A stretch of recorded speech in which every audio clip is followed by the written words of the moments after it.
Sudah siap saya Ustadz untuk memiliki pendamping. Wanita yang bisa menjaga martabatnya, bisa juga menjaga lisannya.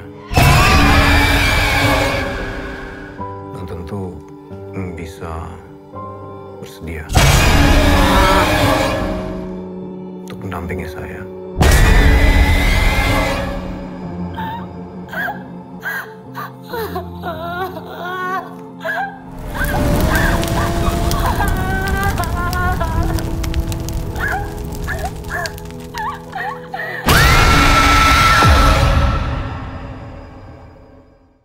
Menariknya, Visinema yang biasanya produksi film drama kini ikut juga turut memproduksi film horor. Nah, kalau dari Mbak Ridla sendiri sebagai produser, apa yang membedakan Wanita Ahli Neraka dengan horor lain yang sedang ramai di tanah air hari ini? Silakan. Cek. Halo, selamat siang teman-teman. Apa kabar? Terima kasih sudah hadir di press conference yang hari ini. So basically, sebenarnya Visinema ini bukan film pertama Visinema yang bergenre horor sebetulnya, karena sebelumnya kita pernah merilis kalau tidak salah Tumbal Kancing Iblis gitu. Jadi sebetulnya ini adalah film kedua bergenre horor dari Visinema Pictures gitu. Jadi sebetulnya kenapa sih Visinema memproduksi film horor gitu? Karena memang sebetulnya dari Visinema sendiri tidak pernah mengkotak-kotakan genre gitu. Karena memang Visinema adalah film studio dan memang salah satu visi dari Visinema sendiri itu adalah ingin menceritakan cerita yang dekat dengan kehidupan kita gitu ya, dan menceritakannya melalui media film sehingga teman-teman juga bisa menikmati tayangan ini sebagai sebuah hiburan tapi juga penuh makna. Nah, di film Wanita Ahli Neraka ini juga memang salah satu yang kenapa Visinema akhirnya tertarik sekali gitu ya. Waktu itu sempat ngobrol juga sama Mbak Lele dan idenya memang original, datangnya dari penulis kita gitu ya, Mbak Lele gitu, Lele Laila. Jadi pertama kali Lele cerita gitu ya tentang ide ini memang dari awal secara story sudah kuat banget gitu. Story-nya udah kuat banget, judulnya juga sangat provoke gitu ya. Sesuatu yang kita merasa bahwa wah ini menarik banget untuk jadi sebuah film horor gitu. Dan memang salah satu basic dari kekuatannya Visinema adalah Visinema itu selalu berhasil menciptakan film-film drama yang sangat mengena dan dekat sekali dengan kehidupan kita. Begitupun dengan horor gitu. Jadi sekalipun ini film horor gitu ya, penuh ketegangan, banyak aksi yang ditampilkan, banyak ketakutan yang kita hadirkan gitu ya, dengan performa acting pemain yang sangat memukau sekali gitu ya. Saya happy banget sama teman-teman pemain yang ada di sini. Thank you so much sudah mau bergabung di Wanita Ahli Neraka. Jadi setiap cerita dari setiap film-film Visinema yang paling penting itu adalah memang dramanya kuat gitu ya, ceritanya mengalir dengan sangat mudah untuk dinikmati dan dipahami, tapi tentunya karena ini film horor, kita akan menyuguhkan keseraman, ketakutan, kengerian yang nanti teman-teman bisa dapatkan di dalam filmnya. Siap, itu dia. Mbak Ridla, menariknya juga di sini selain ada Mbak Ridla sebagai penulis, tapi kita juga punya Bang Eca sebagai sutradara kan gitu. Kayak Mbak Ridla nih, Mas, ini gimana berproses bersama dengan Mbak Ridla dan juga Bang Eca di Wanita Ahli Neraka ini, Mbak Ridla, silakan. Oke, so sebenarnya kalau Bu sama Lele mungkin ini bukan film pertama gitu ya, karena sebelumnya kita sempat produce untuk Pemandi Jenazah gitu. Jadi ini kali kedua gitu, dan sama Bang Eca mungkin sebetulnya kali pertama ya Bang kita collab ya gitu. Tapi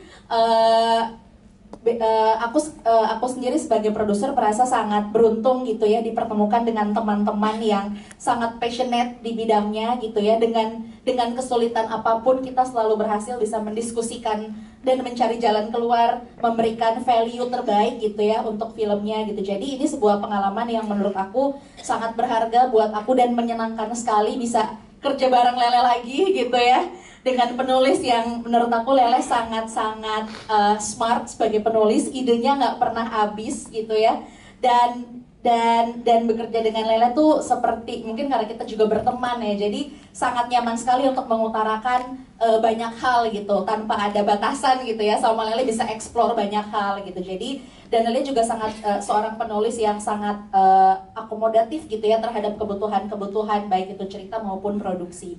bekerja bersama Bang Ece juga sangat menyenangkan gitu, karena Bang Ece adalah salah satu director yang sangat bisa diajak untuk diskusi apapun gitu ya Bang.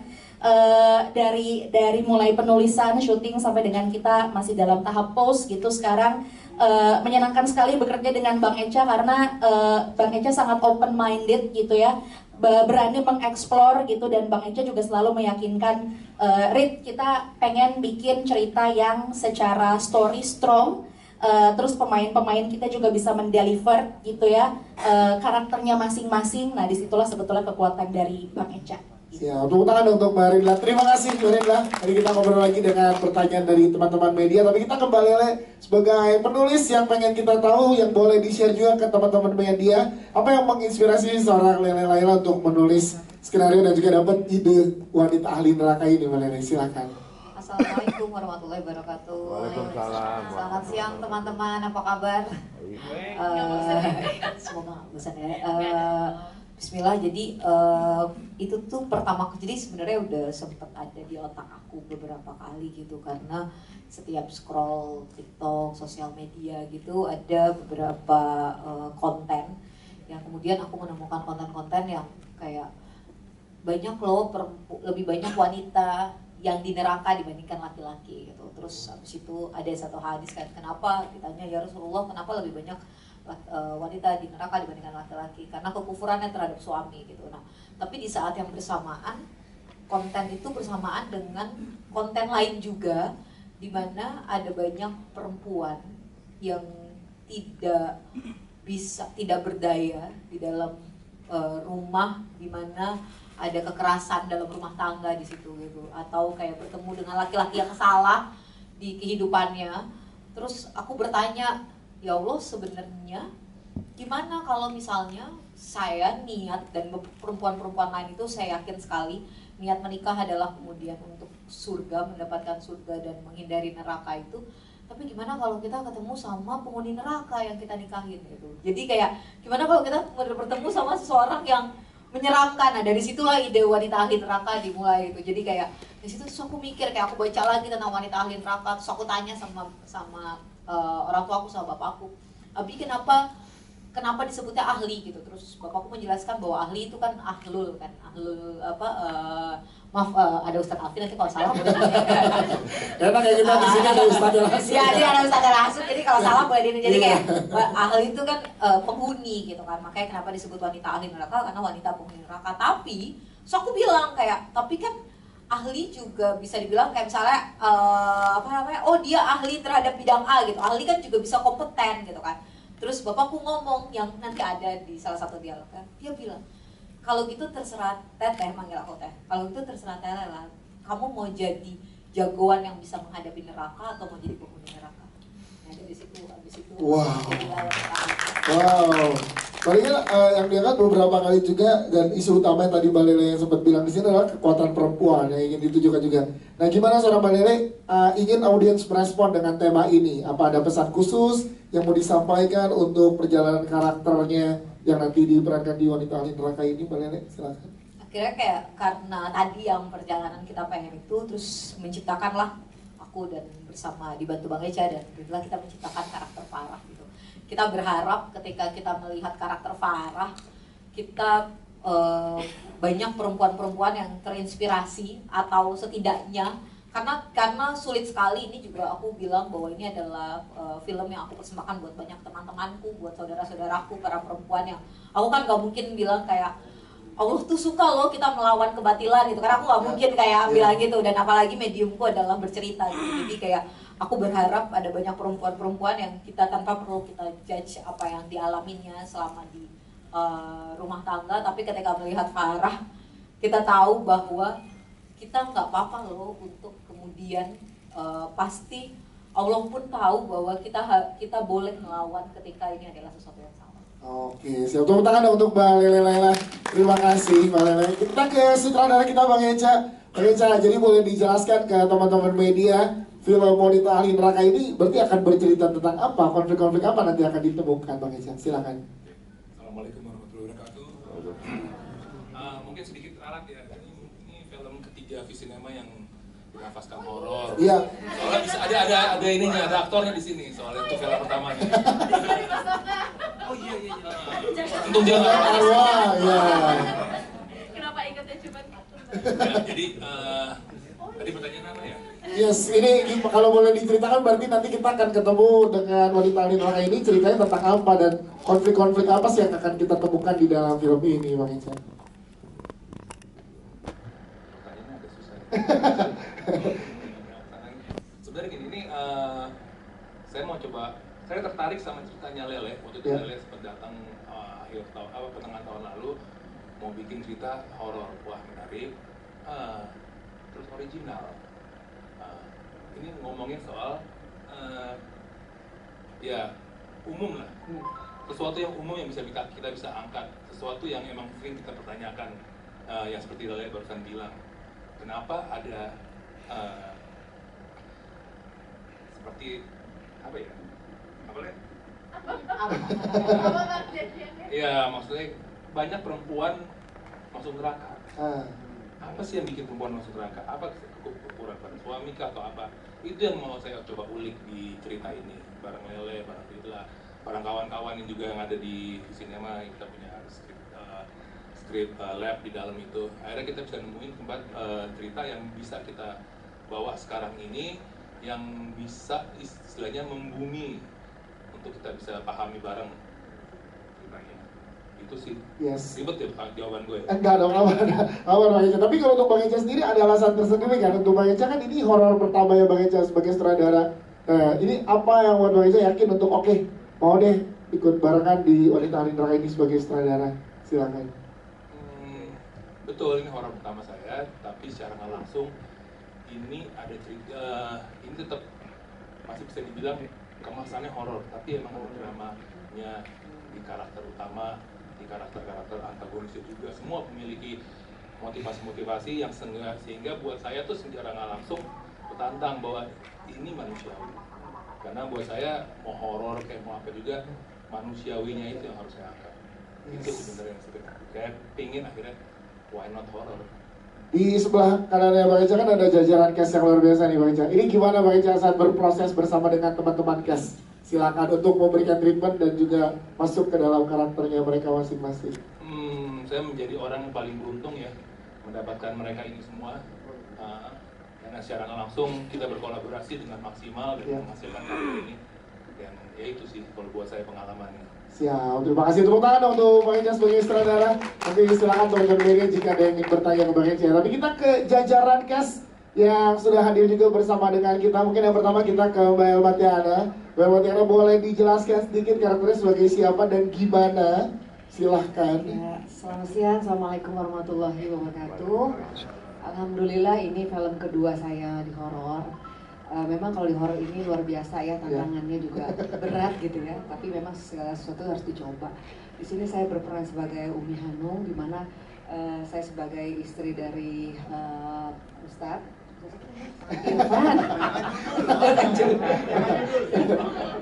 Ya, kemudian di sini saya sebagai orang tua angkat dari Farah dan juga Dina, di mana di sini saya walaupun anak angkat tetap saya mencurahkan kasih sayang kepada mereka berdua dan mengajarkan mereka bagaimana menjadi seorang istri yang patuh, seorang istri yang soleha untuk keluarganya gitu, dan saya tetap mengajarkan dia supaya menjadi wanita yang tangguh gitu di dalam kisah ini. Ada tantangan tersendiri nggak Mbak Elma Tiana untuk memerankan Umi Hanum ini? Ya itu horor-horor. ya itu kan banyak tantangannya, dari motor, ya, kepentok, benjol. Saat rukiah itu luar biasa ya, padahal kalau saya lihat itu sebenarnya Feby yang paling luar biasa ya. Iya. Tapi yang benjol Umi. Faktor umur. Ya gitu, tapi ya seru sih ya, di lokasi juga gitu. Ditambah lagi suasana horor lokasinya gitu ya. Luar biasa gitu, banyak tantangannya tapi karena kita rame-rame seru-seru aja. Siap, terima kasih, tepuk tangan dong untuk Mbak Elma Tiana, terima kasih. Kita ke Bang Alfi sebagai, tadi udah di-spill sedikit sebagai Ustadz Irfan di sini. Boleh jelaskan gimana sosok Ustadz Irfan dan karakternya, berarti seorang bapak yang seperti apa gitu, silakan. Assalamualaikum warahmatullahi wabarakatuh. Selamat siang.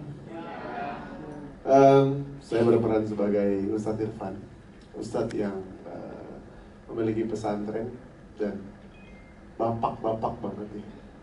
Iya, bapak-bapak banget yang memiliki anak didik banyak yang dianggap sebagai anak kandung, tapi tetap terjaga yang mana batasan-batasannya, gitu kan, terutama pada santriwatinya. Dan seorang bapak yang sangat peduli dan menjaga apa yang bisa dilakukan atau ikut campur kepada urusan anak dan rumah tangga anak, apa yang tidak. Jadi mencoba menjadi bapak yang wise dan suami yang wise. Itu berat ya berarti untuk Bang Alvin memerankan karakter menjadi bapak yang wise, suami yang wise. Karena apa yang bisa diambil kalau itu dipelajari dari karakter Ustadz Irfan in real life? In real life ya, karakternya adalah yang kupetik ya. Iya, yang kupetik adalah seorang bapak yang tidak mencampur rumah tangga anaknya. Berarti ini sebenarnya penting ya untuk penting banget. Berarti dari sudut pandang orang tua juga nanti akan dikasih lihat gitu di film ini ya. Yes. Jadi zaman sekarang mungkin kita nggak bisa kepada anak-anak kita terlalu kayak kamu nggak boleh begini, ya kamu nggak boleh gitu, nggak bisa. Anak-anak zaman sekarang mereka butuh seorang partner yang penting ada dan memantau. Dan apalagi terlebih anak kita sudah menikah kan begitu kan, kita nggak bisa ikut campur dalam rumah tangga dia, kita hanya bisa mantau gimana ketika dia setikap gas. Nah, berarti akan ada sudut pandang orang tua yang tahu batasan-batasan terhadap anaknya gimana. Karena karena gini ya, kalau orang ketiga itu kan macam-macam. Iya. Orang ketiga dalam rumah tangga itu ada siapapun itu, bahkan termasuk orang tua sekalipun. Jadi emang bagi aku pribadi, in real life ini sangat-sangat pelajaran buat para orang tua kepada anak-anaknya. Itu dia, tepuk tangan dong untuk Bang Alvin Afandi. Terima kasih Bang Alvin. Selanjutnya kita juga punya Ashira Zawita di sini. Ashira, boleh dong ceritain ke teman-teman karakternya seperti apa dan juga nanti konfliknya akan gimana sih yang kita temuin di karakter kamu? Assalamualaikum warahmatullahi wabarakatuh. Selamat siang semuanya. Thank you for coming. Perkenalkan, nama aku Ashira Zawita, berperan sebagai Dina. Jadi ini adalah film horor ketiga sebenarnya, tapi yang tayang baru satu. Terus ini apa sih disuruh-suruhin nih? Suka gitu deh om-om biasa. Om Oka emang gitu. Gak mau dipanggil Om Oka. Jadi tapi ini pertama kalinya aku berperan sebagai seorang santri dan harus menggunakan hijab. Iya, jadi mama aku bangga banget sama aku. Alhamdulillah anak gue pakai hijab gitu. Di film. Jadi pas aku ditawarin sama Karibla, terus aku dibacain sinopsisnya gimana, ceritanya gimana, menurut aku ini menarik banget karena pertama aku anak tunggal. Aku nggak merasakan gimana kasih sayang seorang kakak, nggak punya seseorang yang tiap hari aku bisa cerita, pekerjaan di rumah sehari-hari aku dibantuin. Terus di sini Dina ceritanya memiliki kakak asuh ya, jadi kita satu pesantren bareng dari kecil, udah kayak kakak kandung sendiri yaitu Mbak Farah, panggilnya Mbak Farah. Gitu, diperankan oleh Kak Feby. Paling itu sih karakternya. Terus apa yang didapatnya oleh seorang Ashira setelah menjalani proses panjang syuting bersama dengan Wanita Ahli Neraka dengan karakter Dina? Sebenarnya kan karakter Dina tuh lumayan deket ya sama Ashira gitu, karena dia orangnya kritis, agak-agak nggak mau dikasih tahu gitu. Kayak waktu si Abinya curhat, Dina yang udah ini lagi, terus mungkin di sini juga ada sudut pandang dari seorang adik atau saudara siapapun yang ketika kakaknya menikah pasti ada rasa kehilangan, ada rasa ingin mengintervensi. Kalau kakaknya kenapa-kenapa mungkin lebih kurang wise lah kalau ketimbang orang tua. Jadi yang aku pelajari adalah mungkin lebih ke sisterhood. Walaupun aku nggak punya saudara, tapi kan punya teman-teman, sahabat-sahabat. Sejauh mana aku harus ikut campur dan pengorbanan sih terhadap seorang kakak. Itu dia, tepuk tangan dong untuk Ashira Zawita. Terima kasih Sheila. Selanjutnya kita ke Feby Rastanti. Feby boleh ceritakan di sini karakter Farah seperti apa dan apa juga yang membuat seorang Feby untuk ikut terlibat di Wanita Ahli Neraka ini. Silakan. Assalamualaikum warahmatullahi wabarakatuh. Selamat siang semuanya. Terima kasih udah datang. Aku Feby Rastanti. Di sini aku berperan sebagai Farah. Kalau aku pertama kali kenapa mau, pertama emang film horor tuh challenge baru buat aku karena aku belum pernah main film horor sebelumnya. Ini horor pertama kamu ya? Wah, tepuk tangan dong untuk Feby Rastanti. Iya, jadi karena aku belum pernah sebelumnya, aku merasa tertantang pengen coba. Apalagi pas ditawarin juga judulnya sangat provokatif, bikin aku pengen tahu apa sih sebenarnya isi dalam ceritanya. Terus baca sinopsisnya, baca background karakternya, dan juga baca full ceritanya. Aku makin tertarik lagi untuk join bareng di Wanita Ahli Neraka karena isu yang diangkat tuh bener-bener terjadi saat ini sih, dan menggambarkan, maksudnya karakter developmentnya Farah juga kelihatan gitu loh, bahwa ya kelihatan bahwa korban tuh ada self esteemnya jatuh, gimana dia diserang self esteem yang nggak cuma mungkin kalau misalnya dia abuse kayak mentally, physically dan lain-lain, tapi self esteem juga dia jatuh juga. Terus tapi dalam perjalanannya gimana dia bisa tetap tangguh, bangkit dan melawan apapun itu yang salah dalam rumah tangganya gitu. Jadi kalau tadi kita lihat dari trailernya, itu kan banyak banget adegan-adegan intens. Nah, untuk Feby sendiri gimana persiapannya secara fisik, mental gitu, Feb? Iya, kebetulan aku ngelakuin stunnya semuanya sendiri. Wah, nggak ada. Jadi semuanya udah disiapin sih sama Karidla. Cuma udah disiapin body double. Wow. Terus latihannya bareng sama aku. Terus ternyata pas lihat bagusan aku. Jadi kayak yaudah baby aja. Ya ini bentuk totalitas self-claim lagi. Self-claim. Nggak, tapi beneran. Soalnya kebetulan aku saksi. Iya. Terus kayak yaudah Feby aja sekalian. Terus aku ngerasa juga why not? Yes. Kayak at the same time aku akan membuat proses syutingnya akan lebih mudah juga kan. Kalau misalnya aku yang melakukan stunnya sendiri, pasti kan dari segi teknis juga kalau ada body double itu akan berpengaruh, kayak maksudnya editingnya nggak akan semudah kalau aku yang melakukan sendiri. Berarti Feby meringankan kerja produser, sutradara, editor, semua ya. Sama budget ya, sama budget nggak usah bayar body double. Oke, jadi demi totalitas seorang Feby Rastanti melakukan semua adegan intensnya sendiri ya. Luar biasa. Tepuk tangan sekali lagi dong untuk Feby Rastanti. Terus gimana nge-build chemistry bersama dengan Bang Oka di sini?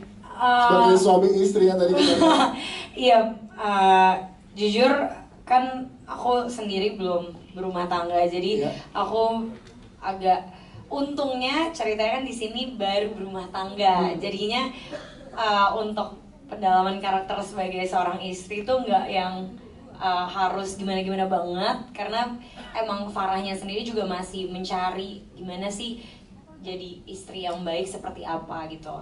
Tapi kalau bangun chemistry-nya sama Kak Oka sendiri, untungnya Kak Oka tuh jiwanya muda sekali ya. Jadi kalau ngobrol sama aku, ngobrol sama aku, contohnya maunya pakai Kak kan.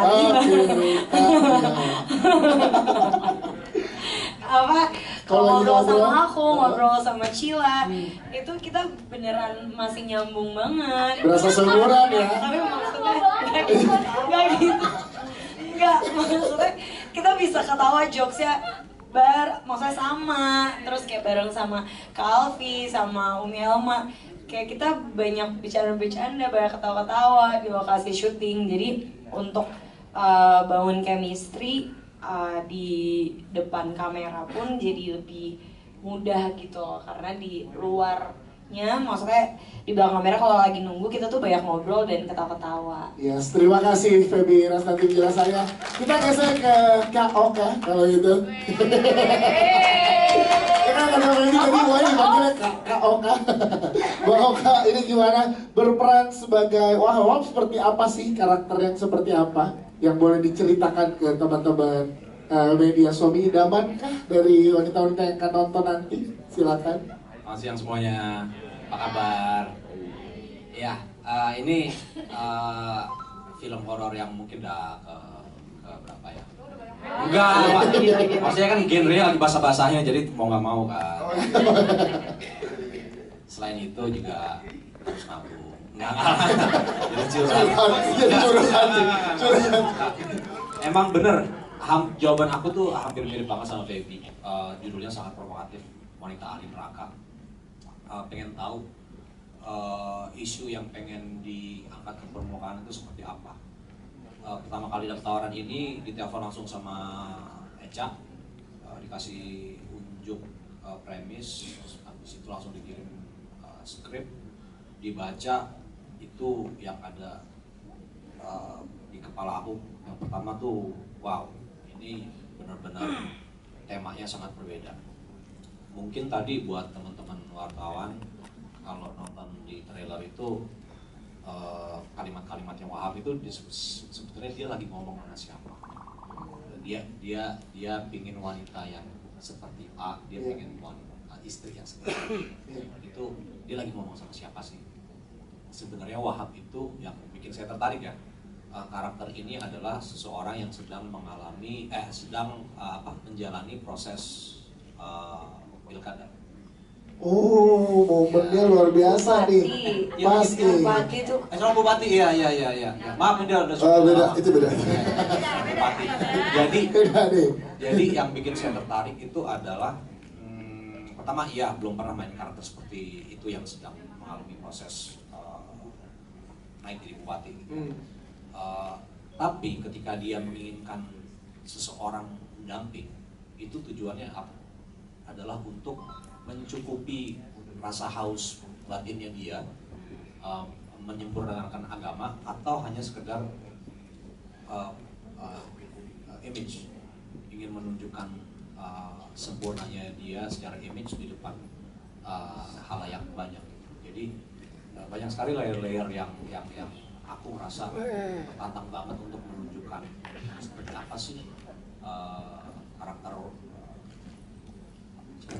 Wahab itu di itu, dan itu sih akhirnya jadi merasa wow, ini sangat multidimensional banget. Ya, seperti kalau Bang Aka sendiri kelihatannya di sini nanti setelah teman-teman nanti di 14 November menonton akan dapat sudut pandang apa kalau dari sisinya Wahab? Benar. Pertanyaan. Itu dia. Sudut pandang apa? Bukan benar jawabannya. Ini kali ini masuk sama Feby nih, jokesnya nih bisa masuk ke semuanya, gitu ya. Makanya pas bonding gampang ya. Masuk. Iya, Lagi jauh. Akan dapat sudut pandang dari Wahab, nantinya akan dapat kayak gini nih, kesan seperti apa sih yang ditampilkan setelah menonton nanti. Kalau boleh dibocorkan, kalau belum nanti berarti. Ya nanti aja deh. Sombong aja. Oke, terima kasih tepuk tangan buat Bang Oka.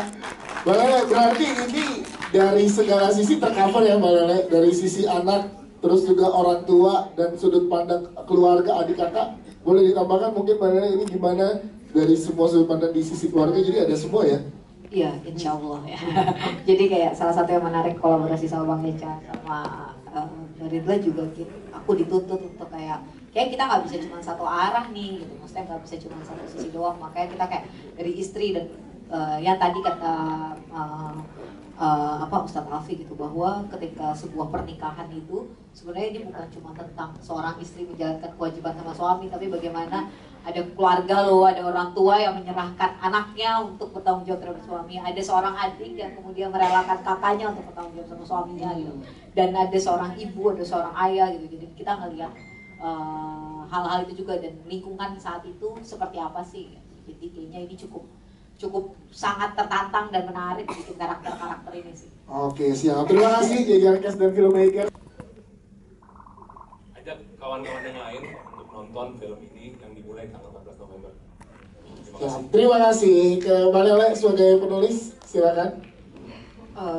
Kalau tadi banyak hal yang belum terjawab ya, yang pada penasaran, dan semoga habis itu cerita ini bisa bermanfaat buat orang lain. Jadi 14 November. 14 November. Ridla sebagai produser, silakan.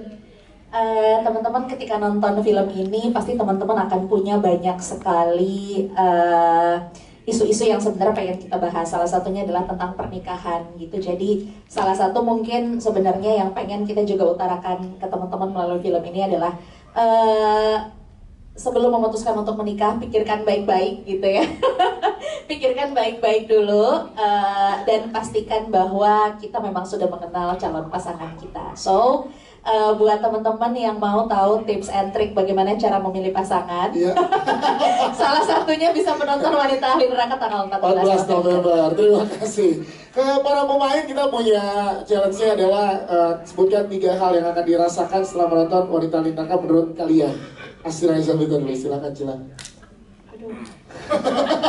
Aduh rasanya aduh. Dari karakter aku aja ya. Iya, dari karakter apa? Kamu langsung aku ya, biar aku kedua ya. Gak mau kan 3-3 biar kakak mikir. Iya. Oh kak, aku sama-sama. Kakak ada lagi berantem deh. Maaf ya maaf. Iya, silakan Cila. 3 hal apa? Kalau dari POV aku kayaknya bakalan terharu sih. Terharu? Oh 3. ya maaf. Terharu. Kata kakak banyak banget. Buat kakak khusus 5. Enggak, yaudah. Terharu. Apa ya? Salut. Salut. Salut. Salut.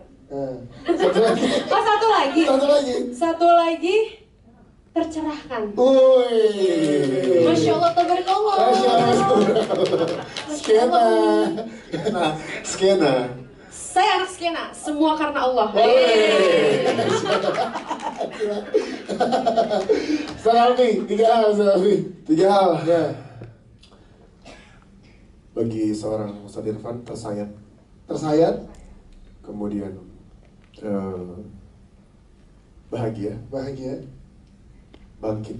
Oh, terima kasih. Baik, Montiana, silakan. Dari awal scene-nya udah serem. Serem? Dibuka dengan serem. Ya, serem. Terus kecewa. Bahagia. Kecewa karena anak. Anak aku ternyata sedih. Tahan. Siap, terima kasih. Bapak Kak, silakan. Iya. 5 nih 5. Jangan. Yang pertama. Wahab. Lagi jalonin soalnya. Wahab 3. Jangan 3. Gimana Lele? Bangkit bersama Wahab. Ini dia lagi. Udah. Bangkit bersama Wahab. Terima kasih. Udah 3 bener juga. Mantap. Itu ngasih clue kalau jabatannya dia apa. Nah, bangkit bersama Wahab. Oke. Terakhir Feby Rasdanti, silakan Feb. Yang terakhir ini buat semua orang, wajib banget nonton. Oke.